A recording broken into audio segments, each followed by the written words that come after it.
Kayo'y nakikinig sa Target On Air. Target On Air. At saka yung tagalalawigan ng Bulacan, abay, nakasubaybay na dito sa programa natin, ha. Eto, kambyo muna tayo ng paksa, at meron po tayo napakagandang balita ngayon.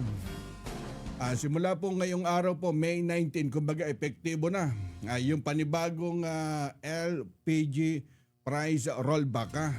Kumbaga sinasabing bawas presyo na nagkakahalaga po ng piso kada kilo dun sa kabuang 11 pesos, nabawas po kada standard po ng 11 kilogram. Ito po yung cylinder tank. At kanina nga dun sa pang-umaga nating edisyon, isa to dun sa mga tinalakay natin, ha. Ito, upang talakayin po natin, nasa kabilang linya po ng ating komunikasyon, ang presidente po ng LPG Marketers Association at dating kinatawan po ng LPGMA Party List na si Sir Arnel T. Magandang hapon na former Congressman Arnel T. Tayo po napapakinggan sa DCME at Sir, sinasabi niyo po na ito pong rollback po na piso kada kilo ngayong araw dahil po dun sa pagbaba po ng shipping cost. At maaari niyo po bang ipaliwanag kung bakit bumaba ang shipping cost po sa ngayon, former Congressman Arnel T? Opo, magandang araw po, Karex. At yun pong pagbaba po ngayon ay ito po'y ikapitong pagbaba na po namin sa loob po ng 6 na linggo. Dahil po yung pong shipping cost ng LPG ay patuloy pong bumababa, sanhi po doon sa pagbaba rin po ng crude oil. So yun po yung kadahilanan kung bakit po yung aming pong pagbibigay ng price adjustment or announcement, itong mga rollback na ito, ay sanhi po nung pagbaba rin po ng shipping cost. Apo, at nung May 5, nung nagkaroon din po ng mas malaking rollback na dos kada kilo, ano po to, mas maasahan na po ba natin yung magiging tuloy-tuloy na po yung pagbaba po ng presyo ng LPG? Well, ang magandang balita naman po ay yun po kasing incoming product ng LPG na dati-rati sa Middle East na nanggagaling na nagkaroon po ng aberya ay ngayon po naging regular na po yung pagkuha ng LPG na galing naman po ng Amerika at tuloy-tuloy na pong dumarating.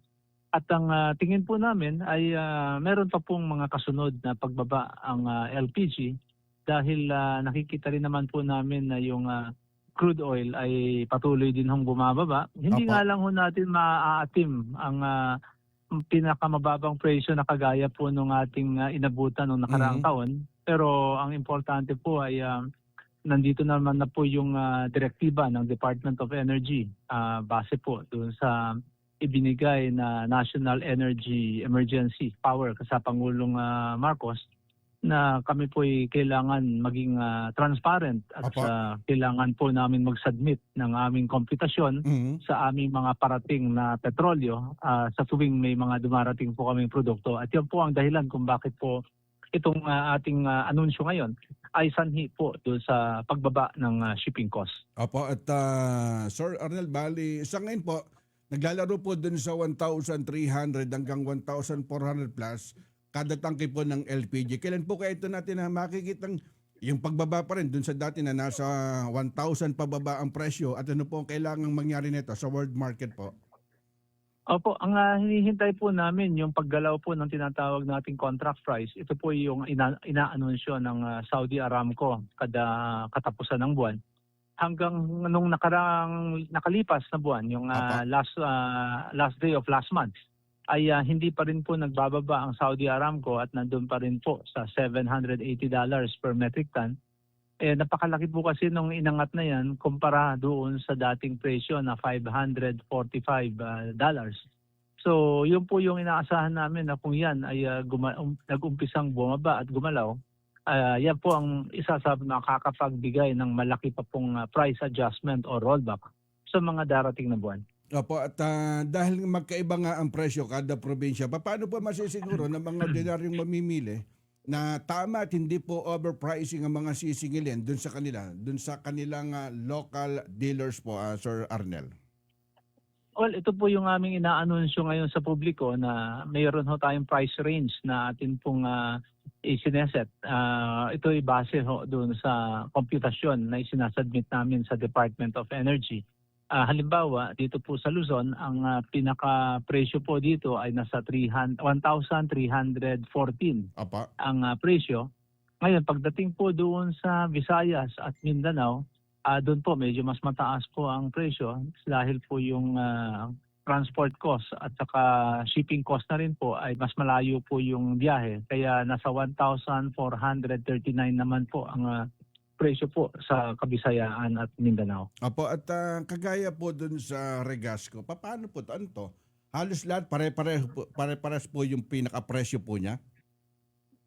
Tama po, yung SRP po ay amin pong inaanunsyo sa amin pong mga dealer at saka franchise na may hawak po ng aming mga tindahan. At sinasabi namin sa kanila na itong presyo ng aming inaanunsyo ay dapat ninyong sundin. Maliban naman po sa pag-a-announce namin ay pinadadalan din po namin sila ng notices at the same time binibigyan din po naman namin ng presyo ang Department of Energy para matulungan na rin po kami ng mga ahensya ng gobyerno para i-monitor po kung meron po kaming mga dealer na nagba-violate doon sa kanilang price tag o yung kanilang pinapaskil na presyo.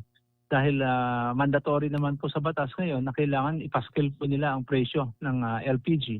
At yun po isa sa masasabi naming safeguard ng batas para po hindi po ma-overprice ang ating mga consumer. Apo, at ano po pinaka-mensahe nyo, former Congressman Arnel T, dun sa mga, sabi nga, babalanin niya dun sa mga retailer na mapapatunayang nagbebenta pa rin ng ganitong mataas po na presyo?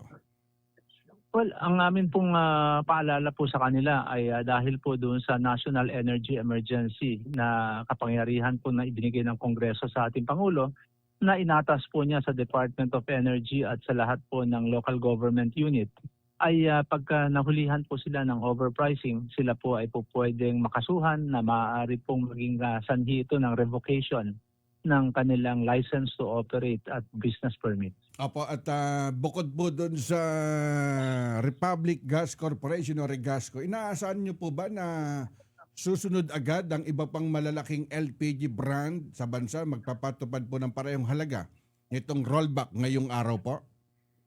Well, ang maganda ho nagiging epekto dahil nga po dito sa aming ginagawang patuloy at lingguhan na pagbababa ng presyo ay because of competition dahil nakikita rin po ng aming kakompetensyang mga brand na kami patuloy na nagbababa. Sila man po ay nagbababa na rin po ng presyo at sa akin pong nakitang presyuhan ngayon na inanunsyo rin po ng aming mga kakompetensyang brand ay nagbaba na rin naman po sila. At yun po ang kainaman ng isang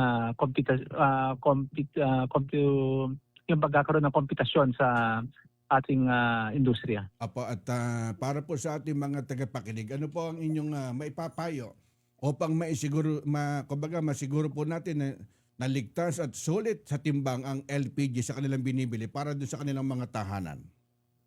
Opo, yung amin pong palaging na-advise sa ating mga consumer ay meron ho silang karapatan na humingi ng timbangan upang timbangin ang mga delivery sa kanila ng ating mga delivery boy ng bawat LPG company. At kung kayo naman ay pupunta sa mga tindahan, makikita po ninyo ang tindahan ay dapat may timbangan na inyo pong pwedeng timbangin. Hindi ho nila po pwedeng tanggihan ang inyong mga request dahil yan po ang inyong safeguard para masiguradong tama ang inyong nakukuhang timbang.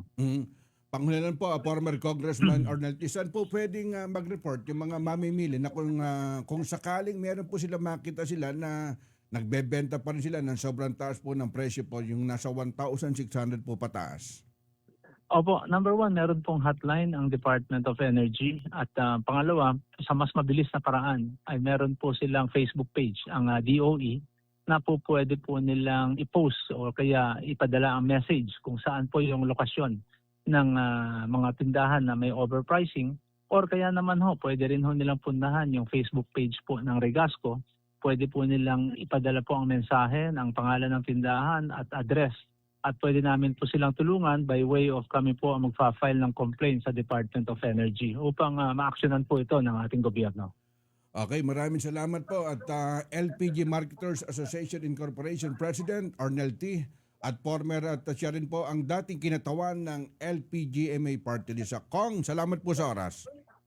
Maraming salamat po, Karex, at sa inyong mga libo-libong tagapakinig.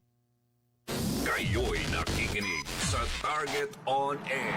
Target on Air.